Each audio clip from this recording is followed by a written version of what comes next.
피부 때문에 학교에서 괴롭힘을 당했던 부잣집 딸이 K뷰티로 완전히 인생이 뒤바뀐 후 억만장자 CEO가 된 여성이 있습니다. 외모 컴플렉스로 인해 같은 반 친구와 몇 년간 갈등을 겪었던 뉴욕 맨해튼 출신 엠마리의 놀라운 경험담을 들려드리겠습니다. 이제 비싼 크림도 못 사니까 얼굴이 더 엉망이 됐네. 가난뱅이가 우리 학교에 있는 게 맞아? 라며 괴롭히던 제시카의 잔인한 말들이 엠마를 더욱 절망에 빠뜨렸습니다. 몇 년간 괴롭힘을 당했던 엠마는 결국 한국 드라마 속 완벽한 피부를 보고 용기를 내어 홀로 한국행을 결심했다고 해요. 한국 땅을 밟은 엠마가 단 몇 개월 만에 보여준 변화는 그녀 자신도 상상도 못했던 기적 같은 일이었습니다. 시간이 흐른 뒤에는 오히려 제시카 쪽에서 먼저 엠마의 제품을 정기적으로 구매하며 깜짝 놀랄 반전을 보여줬다고 하는데요. 엠마를 그토록 괴롭혔던 제시카의 마음을 완전히 바꿔놓고 심지어 전 세계 수백만 명이 열광하게 만든 K뷰티의 힘은 과연 무엇이었을까요? 이제 엠마의 놀라운 인생 역전 스토리를 함께 만나보시죠. 안녕하세요. 제 이야기를 들려드리고 싶어요. 지금 생각해보면 정말 믿기지 않는 일들의 연속이었는데 당시에는 그게 제 인생 전부인 줄 알았거든요. 2007년 저는 17살이었습니다. 뉴욕 맨해튼 어퍼 이스트 사이드에 있는 펜트하우스에서 살고 있었어요. 정확히는 72층에 있는 300평 규모의 펜트하우스였죠. 아버지가 아시아 수입업체를 운영하시는 성공한 사업가였거든요. 주로 한국과 일본에서 전자제품이나 패션 아이템들을 들여와서 미국 전역에 유통하는 일을 하셨어요. 회사 이름은 이스트 글로벌 트레이딩이었고 직원만 200명이 넘는 꽤 큰 회사였습니다. 어머니는 전업주부셨는데 자선단체 활동을 열심히 하시면서 사교계에서도 꽤 유명한 분이셨어요. 매주 금요일에는 맨델스존 홀에서 열리는 자선갈라에 참석하셨고 어머니가 주최하는 티파티에는 항상 맨해튼 상류층 부인들이 몰려왔죠. 우리 집 펜트하우스는 정말 화려했어요. 현관문을 열면 높은 천장과 샹들리에가 먼저 눈에 들어왔고 거실에서 내려다 보이는 센트럴파크 전경이 그림 같았죠. 특히 가을에 단풍이 들면 창문 너머로 펼쳐지는 풍경이 정말 장관이었어요. 제 방만 해도 일반 아파트 거실 크기였고 개인 욕실에는 대리석 욕조까지 있었습니다. 드레스룸에는 샤넬, 구찌, 프라다 같은 명품 가방들과 옷들로 가득했어요. 어머니가 파리나 밀라노에서 직접 사오신 것들이었죠. 제가 특히 좋아했던 건 분홍색 샤넬 클래식 백이었어요. 16번째 생일 선물로 받은 건데 친구들이 볼 때마다 부러워했거든요. 세인트 캐서린 아카데미라는 맨해튼에서도 손꼽히는 명문 사립 고등학교에 다녔습니다. 한 학년에 겨우 100명 정도밖에 안 되는 작은 학교였는데 대부분이 저처럼 부유한 집안 아이들이었어요. 학비만 해도 1년에 5만 달러가 넘었거든요. 교복도 영국에서 주문 제작한 것이었고 교실마다 최신 스마트보드가 설치되어 있었죠. 학교에서는 나름 인기 있는 학생이었어요. 성적도 상위 10% 안에 들었고 드라마 클럽 부회장도 맡고 있었습니다. 지난해에는 햄릿 공연에서 오피리아 역을 맡기도 했어요. 친구들과 함께 맨해튼의 고급 레스토랑에서 점심을 먹거나 주말에는 소호에서 쇼핑을 하는 게 일상이었죠. 하지만 제게는 치명적인 약점이 있었습니다. 바로 피부였어요. 15살쯤 사춘기가 시작되면서 얼굴에 여드름이 하나둘 생기기 시작했는데 시간이 갈수록 점점 심해졌거든요. 이마와 볼, 턱 전체에 빨갛고 화가 난 듯한 여드름들이 돋아났고 색소 침착까지 생겨서 얼굴이 울퉁불퉁해 보였어요. 어머니와 함께 맨해튼의 유명한 피부과를 찾아다녔습니다. 파크 애비뉴에 있는 닥터 로젠의 클리닉에서는 한 번 치료받는 데만 $800씩 들었어요. 레이저 치료도 받아보고 화학 필링도 해봤지만 효과는 별로였습니다. 오히려 피부가 더 예민해져서 빨갛게 부어오르기만 했죠. 버그도프 굿맨과 사크스 피프스 애비뉴의 화장품 카운터에서 추천하는 비싼 스킨케어 제품들도 써봤어요. 라 메르크림은 한 병에 $500가 넘었고 시슬리 세럼은 $300였죠. 세면대 위에 줄지어 놓인 화장품들을 볼 때마다 한숨이 나왔어요. 그 비싼 제품들이 제 피부에는 아무 소용이 없었거든요. 거울을 볼 때마다 정말 우울했습니다. 아무리 예쁜 옷을 입고 비싼 액세서리를 해도 얼굴만 보면 자신감이 바닥으로 떨어졌어요. 친구들과 사진을 찍을 때도 항상 뒤쪽에 서거나 얼굴을 가리려고 했죠. 메이크업으로 가려보려고 했지만 두꺼운 파운데이션은 여드름을 더 악화시킬 뿐이었습니다. 그런 제 모습을 가장 예리하게 관찰하는 사람이 있었어요. 바로 같은 반 제시카 윌슨이었죠. 제시카는 브루클린에 사는 중산층 가정 출신으로 장학금을 받고 우리 학교에 다니고 있었습니다. 아버지가 고등학교 교사이고 어머니가 간호사였어요. 경제적으로는 넉넉하지 않았지만 공부를 정말 열심히 해서 세인트 캐서린에 들어온 케이스였죠. 겉으로는 제 절친한 친구인 척했지만 뒤에서는 늘 저를 질투하고 있다는 걸 느낄 수 있었어요. 특히 제가 새 가방이나 옷을 샀을 때 제시카의 표정에는 묘한 그림자가 스쳤거든요. 엠마, 그렇게 비싼 크림 써도 소용없네. 역시 타고난 게 중요한가 봐라고 웃으면서 말하는 제시카의 표정에는 아기가 숨어 있었어요. 아니면 돈으로도 안 되는 게 있구나.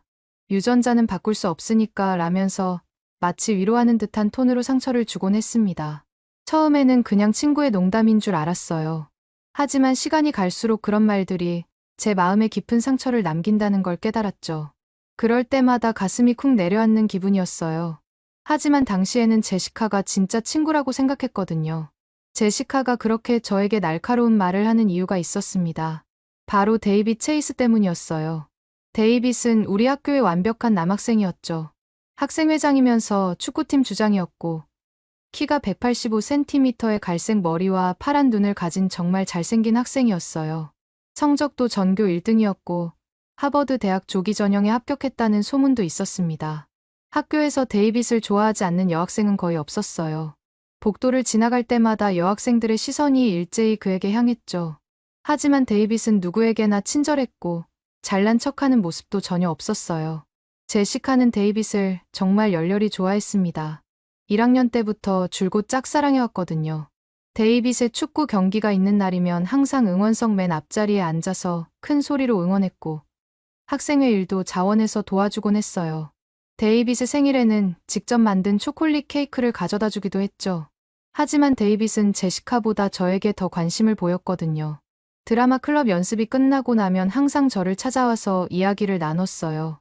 엠마, 어제 연습 어땠어? 너의 연기를 보고 있으면 정말 자연스러워서 감탄하게 돼라고 데이빗이 말할 때마다 제시카의 표정이 일그러지는 걸 볼 수 있었습니다. 어느 날은 제가 피부 때문에 우울해하고 있을 때 데이빗이 다가와서 말했어요. 엠마, 너무 신경 쓰지 마. 내가 생각하는 것만큼 심하지 않아. 그리고 엠마는 마음이 예뻐서 더 아름다워 보여. 그 말을 들었을 때 정말 고마웠어요. 거울 속 제 모습이 마음에 들지 않아도 데이빗이 저를 좋게 봐준다는 생각에 조금이나마 자신감을 가질 수 있었거든요. 하지만 그 모든 행복한 일상이 하루아침에 무너질 줄은 꿈에도 몰랐습니다. 2008년 9월 15일, 리먼 브라더스가 파산했다는 뉴스가 나왔어요. 처음에는 그냥 경제 뉴스 중 하나인 줄 알았죠. 아버지가 평소보다 심각한 표정으로 뉴스를 보고 계셨지만 우리 가족과는 상관없는 일이라고 생각했거든요. 그런데 며칠 후부터 아버지의 표정이 점점 어두워졌어요. 평소에 집에 일찍 오시던 분이 새벽까지 회사에 있는 날이 많아졌고 전화 통화를 하실 때마다 목소리가 높아졌습니다. 그리고 한 주가 지난 후 아버지가 집에 돌아오시더니 심각한 표정으로 가족회의를 열자고 하셨어요. 거실 소파에 앉은 아버지의 얼굴은 처음 보는 모습이었습니다. 평생 자신감 넘치고 든든하셨던 분이 갑자기 10년은 늙어 보였어요. 우리 회사가 큰 어려움에 처했다. 주요 거래처들이 연쇄적으로 파산하면서 받을 돈을 하나도 받지 못하게 됐어. 은행에서도 더 이상 돈을 빌려주지 않겠다고 한다. 아버지의 목소리가 떨리고 있었어요. 어머니는 아무 말 없이 눈물만 흘리고 계셨죠. 얼마나 심각한 건가요? 제가 조심스럽게 물었습니다. 회사를 정리해야 할 것 같다. 그리고 아버지가 잠시 멈추시더니 힘겹게 말씀하셨어요. 집도 팔아야 한다. 그 순간 머리가 하얘졌어요. 집을 판다고요? 태어나서 지금까지 살아온 이 집을 말인가요? 그 후 며칠은 정말 악몽 같았습니다. 매일매일 정장을 입은 변호사들과 회계사들이 집에 드나들었고 어머니는 계속 울고만 계셨어요. 아버지는 하루 종일 전화를 받으시면서 조금만 더 시간을 달라고 애원하는 모습을 보였죠. 그리고 마침내 그 끔찍한 선고가 내려졌습니다. 펜트하우스는 경매로 넘어간다. 다음 달까지 이사를 나가야 해. 퀸즈의 작은 아파트를 알아봤다. 17살의 저에게는 세상이 무너지는 것 같았어요. 제 모든 추억이 담긴 공간이었거든요. 친구들과 파티를 했던 넓은 거실도, 센트럴 파크가 보이는 창문도, 수백 권의 책이 꽂힌 서재도 모두 사라지게 되는 거였어요. 가장 충격적인 건 학교 문제였습니다. 세인트 캐서린의 1년 학비 $50,000를 더 이상 낼 수 없게 된 거였죠. 다행히 성적이 좋아서 장학금을 받을 수 있게 되었지만 그것만으로는 모든 비용을 감당할 수 없었어요. 퀸즈로 이사한 후의 삶은 정말 달랐습니다. 전에 살던 펜트하우스의 10분의 1도 안 되는 투룸 임대 아파트였거든요. 제 방은 겨우 침대 하나와 작은 책상을 놓을 수 있을 정도로 좁았고 창문 밖으로는 회색빛 건물들만 보였어요. 어머니는 생활비를 벌기 위해 플러싱 한인타운의 식당에서 설거지, 아르바이트를 시작하셨습니다.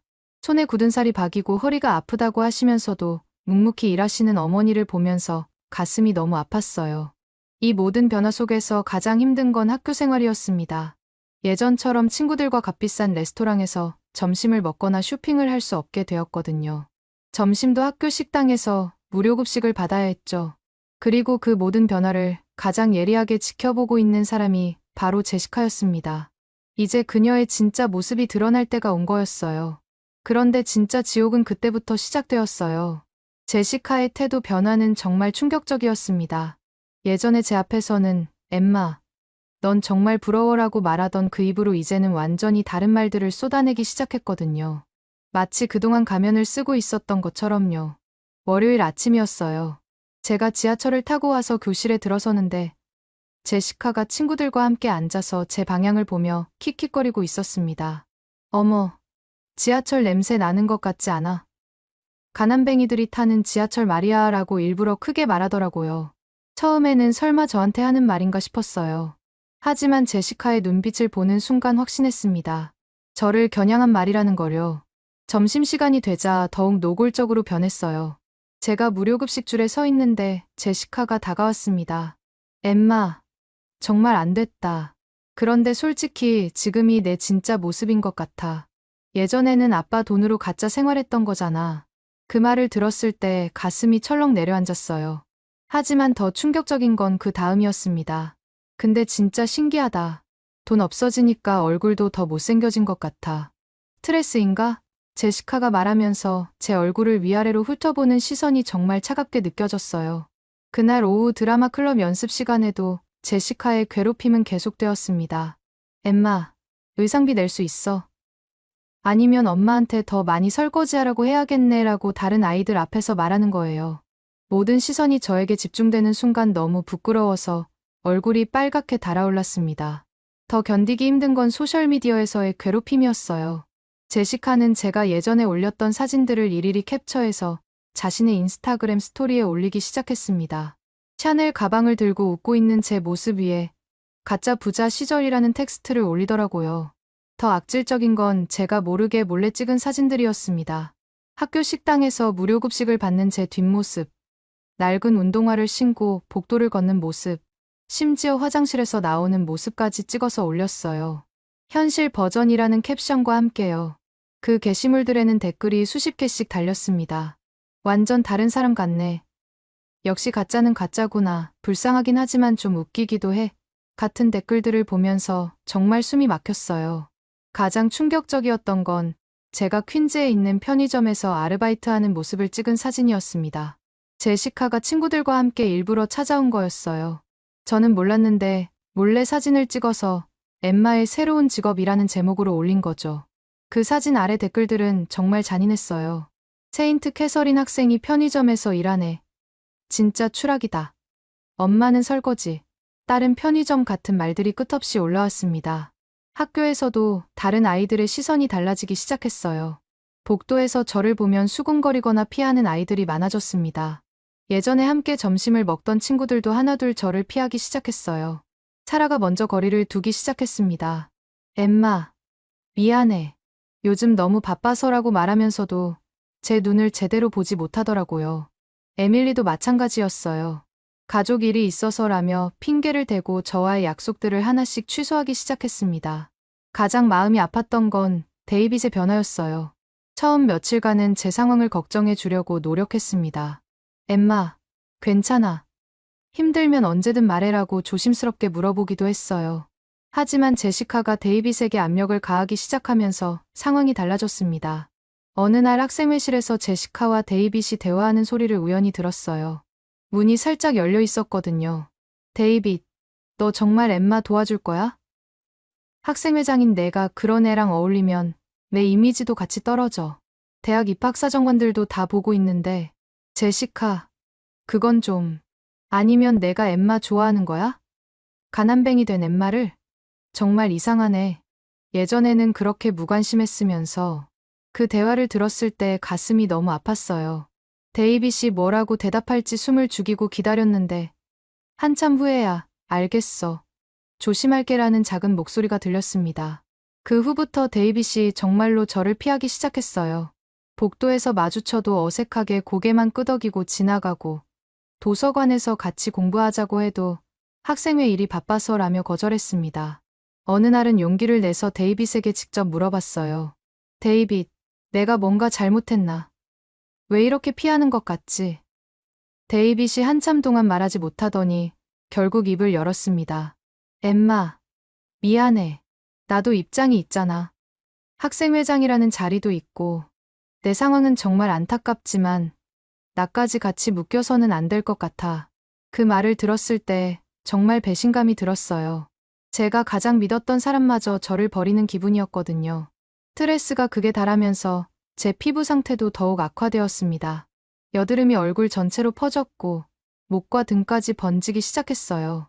색소 침착도 심해져서 얼굴이 얼룩덜룩해 보였습니다. 더 이상 비싼 스킨케어 제품을 쓸 수도 없었고 약국에서 파는 저렴한 제품들은 제 피부를 더욱 자극했어요. 거울을 볼 때마다 낯선 사람을 보는 것 같았습니다. 제시카는 제 악화된 피부 상태를 놓치지 않았어요. 엠마, 얼굴이 정말 심각해졌네. 거울 보기 무섭겠다. 원래도 못생겼는데 이제는 진짜 괴물 같아라며 잔인하게 비웃었습니다. 그 말을 들었을 때 정말 숨이 막히는 것 같았어요. 화장실로 뛰어가서 거울을 보니 제시카 말이 맞는 것 같았습니다. 빨갛고 부어오른 여드름들, 울퉁불퉁한 피부, 색소 침착으로 얼룩진 얼굴. 정말 제가 맞나 싶을 정도였어요. 그날부터 거울 보는 게 무서워졌습니다. 아침에 세수를 할 때도, 화장실을 갈 때도 거울을 보지 않으려고 노력했어요. 사람들과 눈을 마주치는 것도 힘들어졌습니다. 항상 고개를 숙이고 다니게 되었죠. 성적도 급격히 떨어지기 시작했어요. 우울한 마음 때문에 수업에 집중할 수가 없었거든요. 선생님이 뭔 말씀을 하시는지도 제대로 들리지 않았고, 숙제도 제때 하지 못했습니다. 특히 영어 시간이 가장 힘들었어요. 발표를 해야 하는 시간이 있었는데 모든 아이들이 저를 쳐다보는 게 너무 부담스러웠거든요. 목소리도 떨리고 손도 덜덜 떨려서 제대로 발표를 할 수 없었어요. 미스터 존슨 선생님이 수업 후에 저를 따로 불러서 엠마, 무슨 일이야? 예전에 너랑 너무 달라졌어 라고 걱정스럽게 물어보셨습니다. 하지만 뭐라고 설명할 수도 없었어요. 드라마 클럽 활동도 결국 그만두게 되었습니다. 의상비와 활동비가 부담되기도 했지만 무엇보다 다른 아이들과 어울리는 게 너무 힘들어졌거든요. 제시카가 부회장 자리를 차지하면서 저를 더욱 노골적으로 따돌리기 시작했어요. 엠마는 이제 가난해서 활동비도 낼 수 없으니까 나가는 게 좋겠어.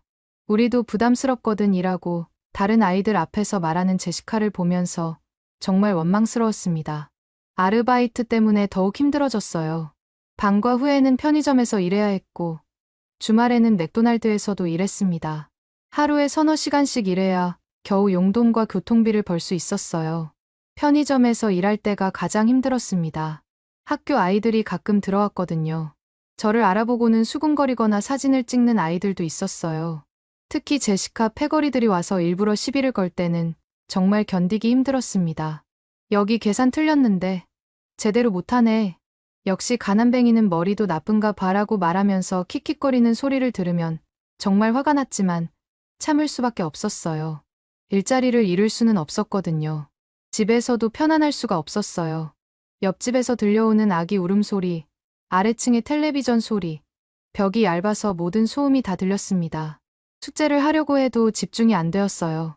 어머니가 식당에서 돌아오시면 항상 지쳐 계셨어요. 손에는 굳은 살이 박이고 허리도 아프다고 하시면서도 괜찮다, 일시적인 거야 라고 말씀하셨지만 저는 더욱 마음이 아팠습니다. 아버지도 매일 구직 활동을 하셨지만 번번이 좋은 소식이 없었어요. 나이가 많다. 과분한 경력이다 라는 말을 자주 들으셨다고 하더라고요. 저녁 식사 시간이면 가족 모두가 조용했습니다. 우울증이 심해졌어요. 아침에 일어나는 것도 힘들었고 모든 게 의미 없게 느껴졌습니다. 친구도 없고 데이빗도 저를 피하고 성적은 떨어지고 피부는 더 악화되고 정말 모든 게 최악인 것 같았어요. 밤에 잠들기 전에 천장을 바라보면서 언제까지 이런 생활을 해야 하지? 라는 생각이 들었습니다. 하지만 그때는 몰랐어요. 이 모든 고통이 저를 완전히 다른 사람으로 만들어줄 거라는 것을. 그리고 진짜 인생은 이제부터 시작이라는 것을 말이죠. 그런 절망적인 시기를 보내던 2009년 봄, 제 인생을 완전히 바꿀 운명적인 순간이 찾아왔습니다. 어느 날 밤 집에서 텔레비전을 보고 있었는데 우연히 한국 드라마 풀하우스를 보게 되었어요. 송혜교가 나오는 장면에서 정말 충격을 받았습니다. 그녀의 피부가 마치 도자기처럼 매끄럽고 완벽해 보였거든요. 어떻게 저런 피부가 가능하지? 거울 속 상처투성이인 제 얼굴과 비교하니 정말 다른 세상 사람 같았어요. 그날 밤 잠이 오지 않아서 인터넷으로 한국 스킨케어에 대해 찾아보기 시작했습니다. 검색하면 할수록 놀라웠어요. 한국 여성들의 피부 관리법은 미국과 완전히 달랐습니다. 단계별로 꼼꼼하게 관리하는 방법, 천연 성분을 중시하는 철학, 그리고 무엇보다 비싸지 않으면서도 효과적인 제품들이 가득했어요. 그때부터 저에게는 한 가지 목표가 생겼습니다.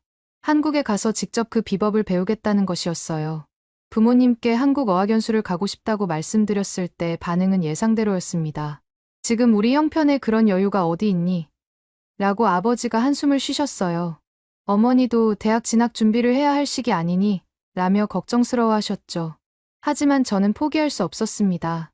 편의점과 패스트푸드점에서 번 아르바이트비를 한 푼도 쓰지 않고 모으기 시작했어요. 그 순간이 저에게는 모든 것을 바꾼 전환점이었습니다. 할머니께서 제 절실함을 보시고 여행비 일부를 도와주셨어요. 엠마야, 내가 정말 원하는 일이라면 해봐야지. 인생은 한 번뿐이야 라고 따뜻하게 말씀해 주시며 저축해두신 돈을 내어주셨습니다. 그때 정말 눈물이 났어요. 2010년 3월, 마침내 꿈에 그리던 한국 땅을 밟았습니다. 인천공항에 내렸을 때의 그 설렘을 지금도 잊을 수가 없어요. 공항에서부터 느껴지는 한국의 뷰티 문화가 정말 신기했습니다. 홍대 입구역 근처에서 월 35만 원짜리 고시원을 구했어요. 방은 정말 작았습니다. 침대와 작은 책상, 그리고 옷걸이 몇 개가 전부였죠. 하지만 저에게는 새로운 시작을 위한 소중한 공간이었어요. 신촌에 있는 한국어 어학원에 등록했습니다. 처음 며칠은 정말 힘들었어요. 한국어를 전혀 못했거든요. 안녕하세요라고 인사하는 것도 어색했고, 지하철 노선도를 보는 것도 복잡했습니다. 편의점에서 라면 하나 사는 것도 한참 걸렸어요. 계산할 때 점원이 뭔가 물어보는데 알아듣지 못해서 그냥 고개만 끄덕였던 기억이 나네요. 그런데 3주째 되던 어느 날, 제 인생을 바꿀 사람을 만났습니다. 바로 김수진이었어요.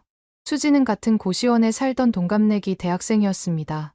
연세대학교 국문학과에 다니고 있었는데 제가 한국어 공부하느라 고생하는 모습을 보고 먼저 말을 걸어왔어요. 혹시 도움이 필요하세요? 외국인이신 것 같은데 라고 따뜻하게 미소 지으며 말하는 수진을 보는 순간 정말 반가웠습니다. 수진과 함께 한국어 공부를 하면서 자연스럽게 친해졌어요. 그런데 어느 날 수진이 제 얼굴을 유심히 보더니 피부 때문에 고민이 많으시죠? 라고 물어보더라고요. 저는 부끄러워서 고개를 숙였습니다. 네. 미국에서도 비싼 치료 많이 받아봤는데 소용없었어요 라고 말하니까 수진이 정말 의외의 말을 했어요. 미안하다고 하지 마세요. 엠마 씨 피부는 원래 아름다웠을 거예요. 다만 올바른 방법을 몰랐을 뿐이에요. 그 말을 들었을 때 정말 눈물이 핑 돌았습니다. 몇 년 동안 누구도 제 피부에 대해 긍정적으로 말해준 적이 없었거든요. 수진이 저에게 한국의 전통적인 10단계 스킨케어 루틴을 가르쳐 주기 시작했어요. 클렌징 오일로 시작해서 폼 클렌저, 각질 제거, 토너, 에센스, 세럼, 앰플, 아이크림, 모이스처라이저, 그리고 선크림까지요. 한국에서는 스킨케어가 단순히 예뻐지기 위한 게 아니에요. 자신을 사랑하는 마음이라고 생각해요. 매일매일 자신에게 정성을 쏟는 것 자체가 자존감을 회복하는 과정이거든요. 라고 수진이 말해주었을 때 정말 마음 깊은 곳에서 무언가가 울렸어요. 수진과 함께 명동에 가서 뷰티 쇼핑을 시작했습니다.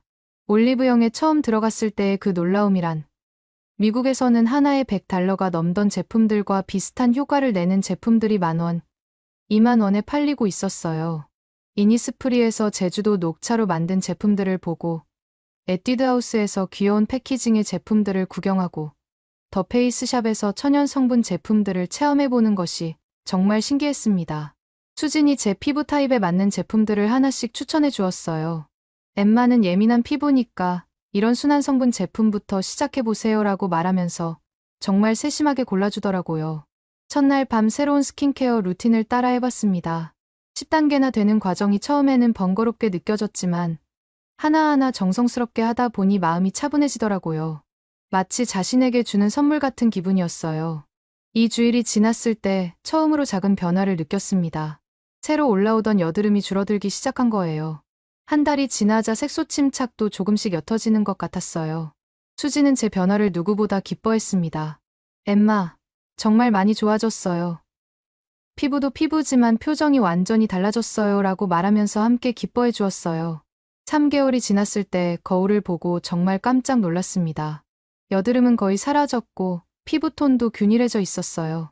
무엇보다 자신감이 돌아온 것 같았습니다. 수진과 함께 홍대 클럽에도 가보고 강남에서 쇼핑도 하고 한국 친구들과 치킨에 맥주도 마시면서 정말 행복한 시간을 보냈어요. 노래방에서 소녀시대 노래를 부르며 신나게 놀 때면 예전에 우울했던 기억들이 다 사라지는 것 같았습니다. 한국에서 2년을 보내면서 저는 K뷰티의 진정한 철학을 깨달았어요. 그것은 단순히 외모를 가꾸는 것이 아니라 자기 자신을 아끼고 사랑하는 마음에서 시작되는 것이었습니다. 매일 아침 스킨케어를 하면서 거울 속 제 모습에게 오늘도 수고했어, 사랑해라고 말하는 습관이 생겼어요. 그 작은 의식이 제 하루를 완전히 바꿔놓았습니다. 이제 미국으로 돌아갈 때가 되었어요.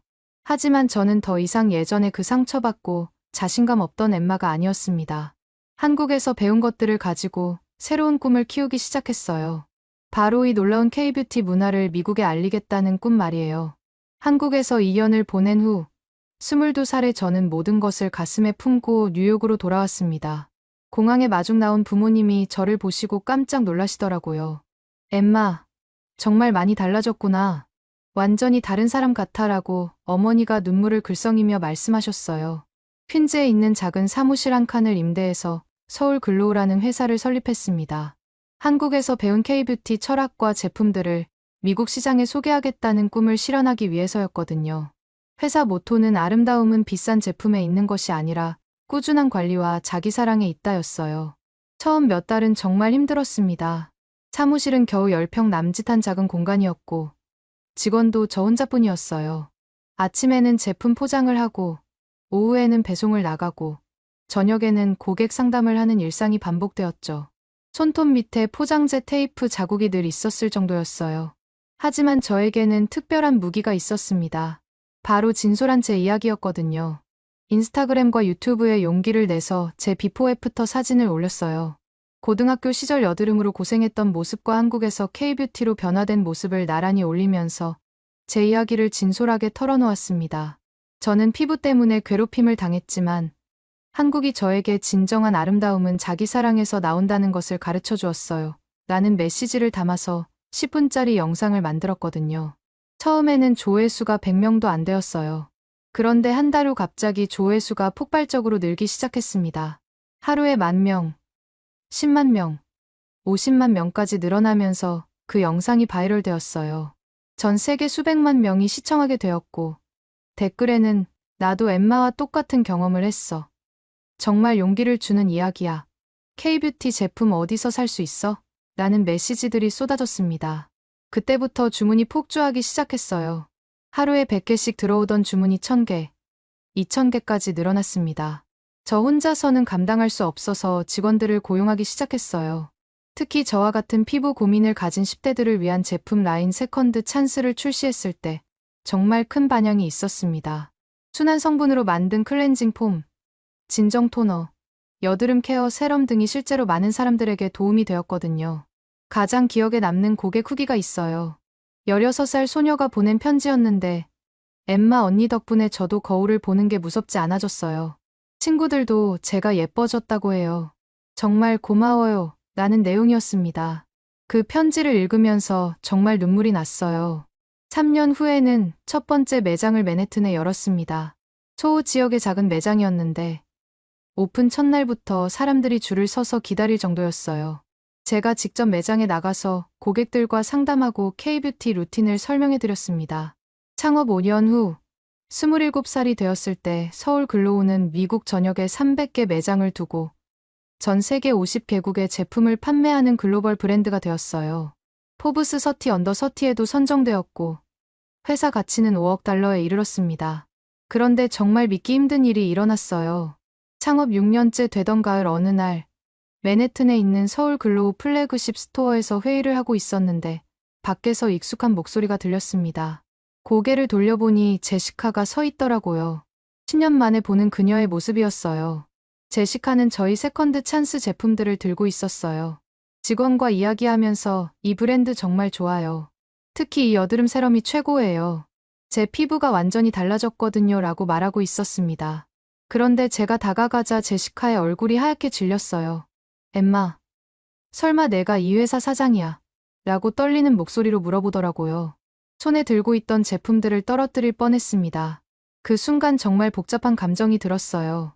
예전에 저였다면 그렇게 저를 괴롭히더니 이제 제 제품을 쓰시는군요 라고 비꼬고 싶었을지도 모르겠어요. 하지만 한국에서 배운 자기사랑의 철학이 저를 다른 사람으로 만들어 주었습니다. 응, 맞아. 제시카, 내가 우리 제품을 좋아해 준다니 정말 기뻐. 피부가 좋아졌다니 다행이야 라고 따뜻하게 말했습니다. 제시카는 당황해서 뭐라고 말해야 할지 모르는 것 같았어요. 제시카, 고등학교 때 일은 이제 다 과거야. 내가 나에게 상처를 줬지만 그 덕분에 나는 더 강해질 수 있었어. 이제 나는 나와 같은 상처를 받은 사람들을 도울 수 있게 되었거든. 제시카가 눈물을 흘리면서 엠마, 정말 미안해.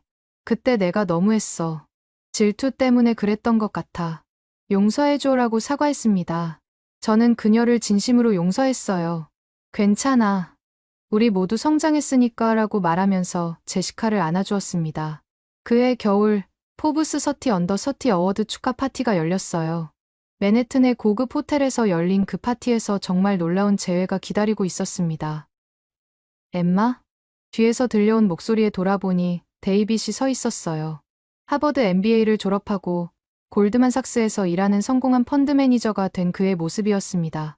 키는 여전히 크고 잘생겼지만 더 성숙해진 느낌이었어요.